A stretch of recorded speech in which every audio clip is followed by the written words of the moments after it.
Hello, my name is Anesban and welcome to another wonderful episode of Consider Christ. Now, in our previous broadcast, we sought to lay the foundation for what it means to seek the Lord. And we realized that to seek the Lord means to deliberately have a mindset and a disposition of the heart that is all geared towards laying hold on the realities of the heavenly. That is all geared towards laying hold on the person of God. So when we decide to seek the Lord, what we are actually saying is we are consciously fixing our mind, in our heart's affection on none other than God. So in essence, every single desire of ours has to be satisfied by none other than God. Today, I want us to go into this subject of seeking the Lord again. Many a time, Christians are encouraged to seek the Lord.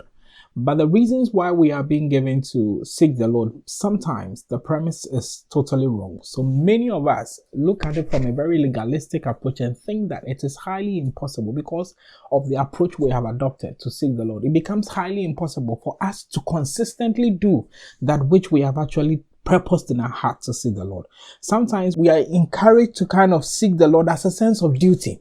Encouraged to seek the Lord with the aim that we want to earn God's approval, God's affection, God's acceptance, without really knowing that we have already earned it already. So before we can actually put into practice that which we had discussed earlier, that is to consciously purpose in our heart, that we are directing our every desire, our every passion, our mindset, the disposition of our heart is going to be tilted towards none other than God. And consistently do that, because it has to be a consistent practice. Whatever we purpose in our heart to do, it has to be consistent. The only way we can consistently do it, and it becomes a part of our lives, is when the motives for which we're doing it is first of all right.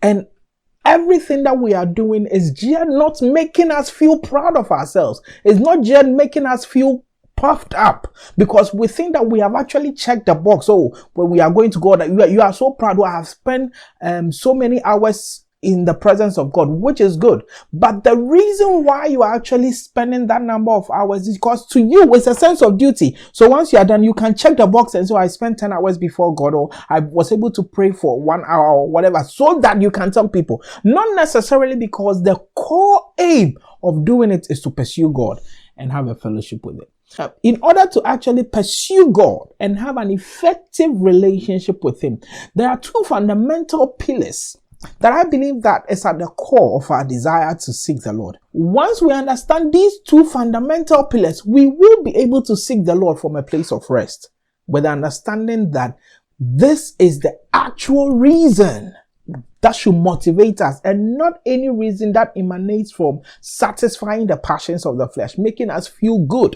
in front of people, which we will not be any different.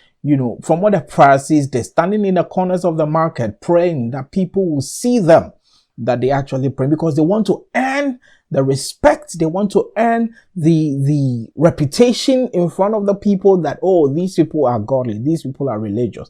But that shouldn't be the same motivation. The main motivation has to be established on a core point, that we want to have a relationship with God. So the first point I want you to understand, that which should motivate us to seek the Lord, to deliberately direct our hearts and mind towards God, is the fact that God Himself is inviting us into a place of intimacy. God Himself is the one who initiated this. And He's awaiting our response. God is waiting on you because He started this whole process of trying to bring you to His presence, of trying to establish a relationship with you. So you don't have to earn His affection before you go. You don't have to earn His approval. He's already given it to you. That is why you should be bold. So when we are told in Hebrews chapter 4 that we can boldly approach the throne of grace, the full point is, it is because God is the one who is starting this whole thing. We have no hand in this. The central theme of the scriptures, which is Christ in His priestly duties, is to reconcile us to God Himself. So God used Christ as a means to bridge the gap between us, that we can respond to that call, that cry that come to me and let us fellowship. In Psalm 27 verses 8, David had this revelation when he said that when thou sayest, seek ye my face, and my heart said unto thee, thy face, Lord, will I seek. When I was reading this and I just checked the NLT translation, it was so beautiful. Came out so clearly to me. And he said that, hear me as I pray, O Lord. Be merciful and answer me. That is verse 7. And in verses 8, he said that, my heart has heard you say, come and talk with me. It is God who is initiating this whole process. He's the one calling on us to come.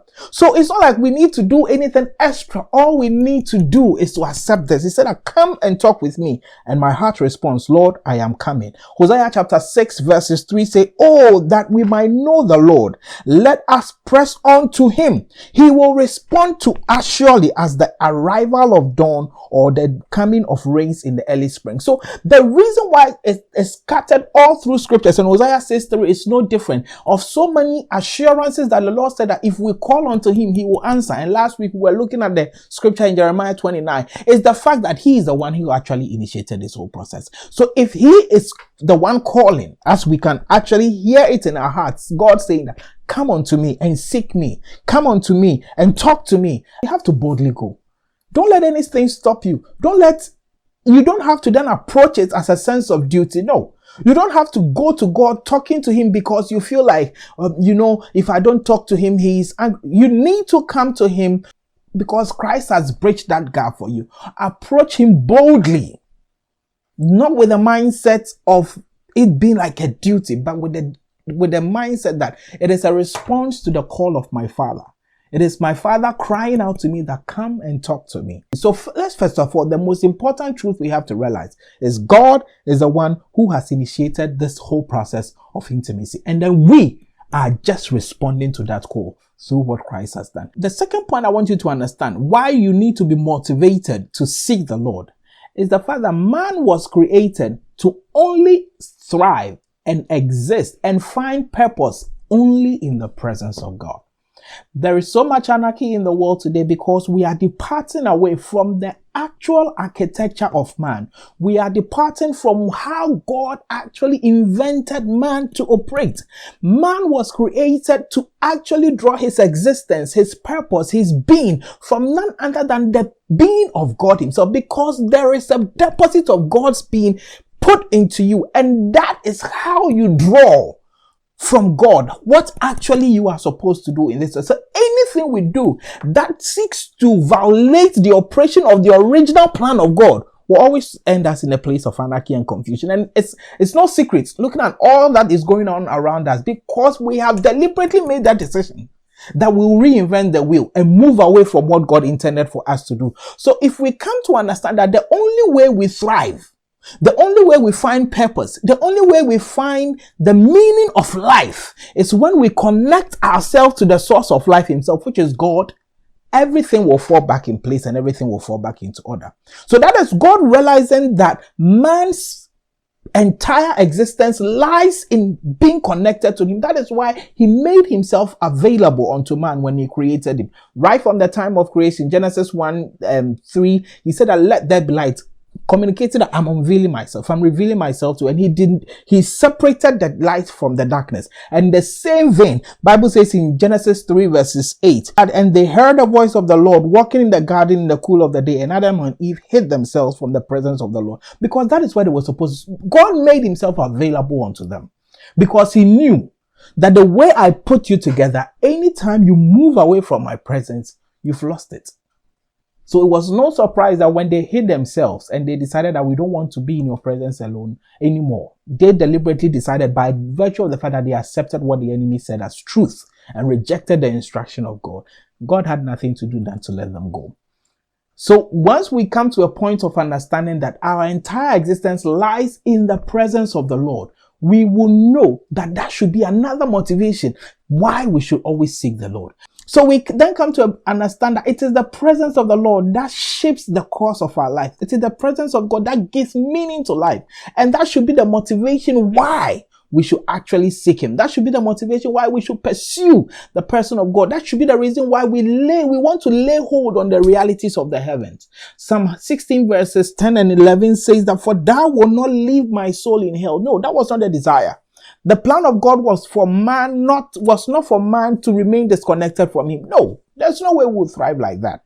So he said that neither wilt thou suffer thine Holy One to see corruption. Though this prophecy was about Jesus Christ and about the fact that he will definitely resurrect, it is something that we all identify with, because that was not where we were supposed to be placed, where we are disconnected from God. The next verse then puts more reason to it and said that thou will show me the path of life. As David said, my heart has heard you say, come and talk with me. Let us agree with David today and say, Father, my heart responds, I am coming.